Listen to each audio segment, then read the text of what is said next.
Number 2 हमारे पास जो आया है वो कहता है कि 4.2 सेंटीमीटर त्रिज्या वाले एक धातु का गोला पिघलाकर 6 सेंटीमीटर त्रिज्या वाले बेलन के रूप में ढाला जाता है तो बेलन की ऊंचाई निकाले। देखो यहां पर कहता है कि हमारे पास जैसे 4.2 सेंटीमीटर त्रिज्या वाले एक धातु का गोला, देख लो ये हमारे पास धातु है और ये एक गोला है। बोलेंगे ठीक है जी, ये धातु का गोला था हमारे पास और इनका जो रेडियस है मतलब ये आपको 4.2 सेंटीमीटर है। बोलेंगे ठीक है जी, इसमें हमें कोई आपत्ति नहीं है। कहता है इसको पिघलाया जाता है दोस्तों, क्या किया जाता है, इसको पिघलाया जाता है। वापस से अब इसको क्या किया जाएगा, इसको पिघलाया जाएगा। अब देखो पिघलाने के बाद रिजल्टेंट इसका जो आएगा वो बनता है 6 सेंटीमीटर त्रिज्या वाले आपको बेलन के रूप में डाला जाता है। इसको पिघलाने के बाद क्या बनाया जाएगा, इसको पिघलाने के बाद आपको बेलन बनाया जाएगा और ये जो बेलन होगा ये बेलन आपका हो जाएगा 6 सेंटीमीटर त्रिज्या वाला। कितना, 6 सेंटीमीटर, मतलब आपके पास रेडियस जो आ चुका है 6 सेंटीमीटर वाला। तो कहता है इस बेलन की जो है हाइट क्या होगी। ठीक है, पहले हमारे पास ये गोला था, इस धातु को पिघलाया जाता है मतलब आपको मेल्ट किया जाता है, उसके बाद हमारे पास ये आता है जी। चलो माय डियर, मैं इस पर जो हूं काम कर लेता हूं। जैसे देखो पहली बात यह है कि 4.2 सेंटीमीटर त्रिज्या वाला एक धातु का गोला। तो चलिए इनके सॉल्यूशन में हम लोग क्या करेंगे, इनके सॉल्यूशन में हम लोग करेंगे कि 4.2 सेंटीमीटर त्रिज्या वाले क्या चीज था, देखो ना धातु के गोले, मतलब इस गोले का जो है हम लोग क्या करेंगे, आयतन निकालेंगे। 4.2 सेंटीमीटर त्रिज्या वाले गोले का आयतन। ठीक है, ये काम कर लो पहले, गोले का आयतन। बोलेंगे ठीक है, इनका क्या रिजल्ट आएगा, इनका रिजल्ट जो आपके पास आएगा माय डियर वो देख लेते हैं। बोलेंगे इनको जो है हम लोग लिखेंगे 4/3 पाई आर क्यूब। बोलेंगे वाह यार क्या बात है जी, यार फॉर्मूला होता, कोई नई चीज नहीं, ये फॉर्मूला होता, मतलब 4/3 पाई के जगह पे 22 वो तोड़ सकते हो अगर आप तोड़ना चाहो तो, मैं बोलूंगा तोड़ लो थोड़ा सा, देखो ना डिफिकल्ट टाइप का लगेगा, 4.2 ऐसा टाइप है, इसके लिए मैं बोलूंगा तोड़ लो। अच्छा पावर 3 है तो जो भी उनका रेडियस होगा उसको 3 बार लिख दोगे तो आपका काम हो जाएगा। इसका मतलब यह है कि मैं इनको लिख सकता हूं 4.2 मल्टीपल ऑफ 4.2, देखो 3 बार मैं लिख रहा हूं। बोलेंगे सर रीजन क्या है, रीजन एक ही है, रीजन एक ही है कि ये पावर 3 है। मैं इनका पॉइंट भी हटा सकता हूं तो इनके जगह पे 10, इनका पॉइंट हटाया तो मैं कैलकुलेशन साथ में कर लेते हैं, इनके जगह पे हमने 10 डाल दिया जी। वैसे कैलकुलेशन आपका मर्जी है किस तरीके से करते हो, कैलकुलेशन में कोई डिस्कशन ऐसा है नहीं, ठीक है, जैसे आप कीजिए लेकिन सही होनी चाहिए, यही बात है और कुछ नहीं। देखो भाई ये कटेगा तो काट देंगे। देखो ये तो 42 हो गया ना, पॉइंट तो हट चुका है, 42 हो गया, मैं यहीं पे काट के दिखाता हूं। 2 पंचे 10 और ये कटा तो 21 दूना 42 होता है, तो मतलब ये हमारे पास 21 हुआ। 2 पंची 10, ये भी हमारे पास 21 हो गया। देखो कितना प्यार से मैं काट रहा हूं ताकि गड़बड़ ना हो आपको, ये हमारा 21 हो गया। अब बोलेंगे सर ये भी कट जाएगा 7 या 21, बोलेंगे वाह हाँ ये ठीक है, और ये 3 से 3 भी उड़ गया। रिजल्ट क्या मिला ऊपर में हमारे पास 4 गुने का 22, अगर कुछ छूट जाएगा तो फिर मैटर गड़बड़ा जाएगा। ये 21 आया और इधर वाला हमारे पास ये 21 आया। बोलेंगे ठीक है, 5 5 5, बोलेंगे ठीक है जी। तो ये हमारे पास आया 5 गुनी का 5 गुनी का 5, 3 गो 5 हमारे पास आ चुका है। आगे देखते हैं भविष्य में क्या होता है, तो उसके बाद हम लोग डिसाइड करेंगे इनके साथ करनी क्या है। ठीक है, अगला चीजें देख लेते हैं। कहते हैं इस धातु को पिघलाया गया, इसको वापस से क्या किया गया, पिघलाने के बाद 6 सेंटीमीटर त्रिज्या वाले बेलन के रूप में ढाला गया। तो इसका मतलब है कि अब मैं बेलन का आयतन निकालूंगा। ठीक है ना, बोलेंगे ठीक है जी।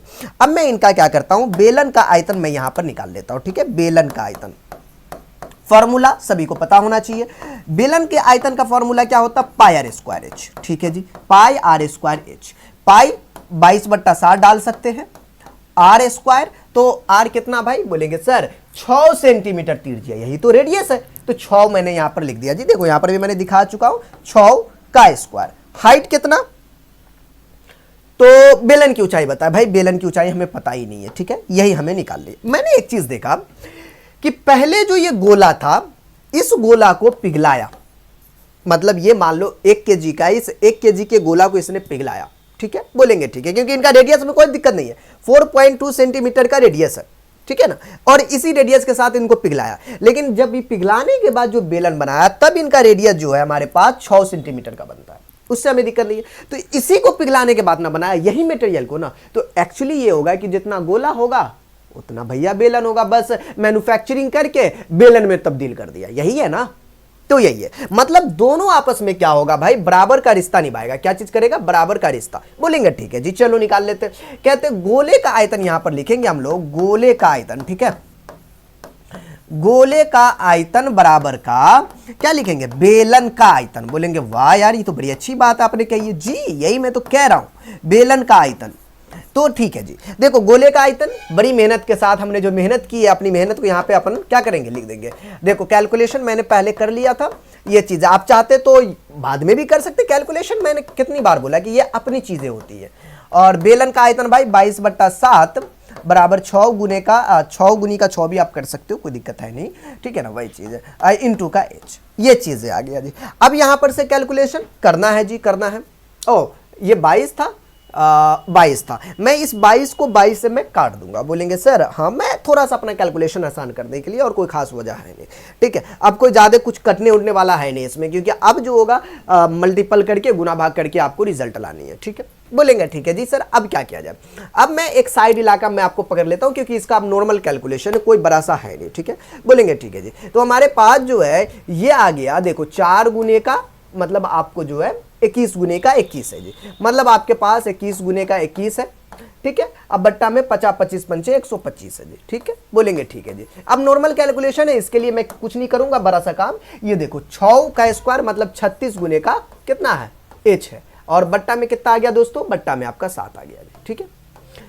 हम लोगों ने सुना है क्रॉस गुना, वैसे ये चाहो तो यहाँ पे काट सकते हो, 4 9 36, क्रॉस गुना का मैंने नाम सुना है। बोलेंगे जी सर सुने, इसको इससे गुना करेंगे, इसको इससे गुना कर देंगे। बोलेंगे ठीक है जी, तो हमारे पास 9h गुने का जो हो चुका है 125, और बराबर का ये हो चुका, ये इससे गुना होगा 7 गुने का 21 गुने का 21, ठीक है, ठीक है जी। मतलब h बराबर का लिखेंगे 7 गुने का 21 गुने का 21 बट्टा में जो है 9 गुने का 125 बाबू, ठीक है, ठीक है। और कोई कटेगा क्या, हाँ यार ये तो कट रहा, 3 तिया 9 और 3 सत्ती 21, वाह बड़ी अच्छी बात है जी, मैंने तो ध्यान ही नहीं दिया था। हाँ तो देखो अब ये 3 तिया 9 3 सत्ते 21, ये तो और कट रहा है जी, 3 इकाई 3 3 सत्ते 21, मतलब हमारे पास ऊपर में आ चुका है 7 सत्ते 49 गुनी का 7 बट्टा में 125, ठीक है। बोलेंगे सर इसको भी गुना कर लीजिए, कर लेते हैं। 7 9 63 के 3 हथिया में 6, 7 चौका 28, 28 6, बोलेंगे सर 28 6 हो चुका हमारा 34, यही ना, ठीक है, बट्टा में 125। बोलेंगे सर अब क्या, अब नॉर्मल है भाई, 125 से 343 में अब भाग लगाइए। बोलेंगे ठीक है जी सर, भाग लगाएंगे तो लगा लीजिए, अब साइड इलाका में जाइए आप, भाग इतना तो आप कर ही सकते हो, वरना मैं ही लगा देता हूँ। चलो ठीक है, मैं भी इसका साइड इलाका दिख देता हूँ, ठीक है। हाँ देखो अगर भाग लगाओगे 125 में, ये मैं रफ कर रहा हूं मैं आपको समझाने के लिए, 343, बोलेंगे ठीक है जी, 125 दूना लगा दे। बोलेंगे ठीक है, देखो 2 पंचे 10 0 1 2 दूना 4 1 5 2 इकाई 2, 250 आया, 3 14 में से 5 गया तो 9 5 14।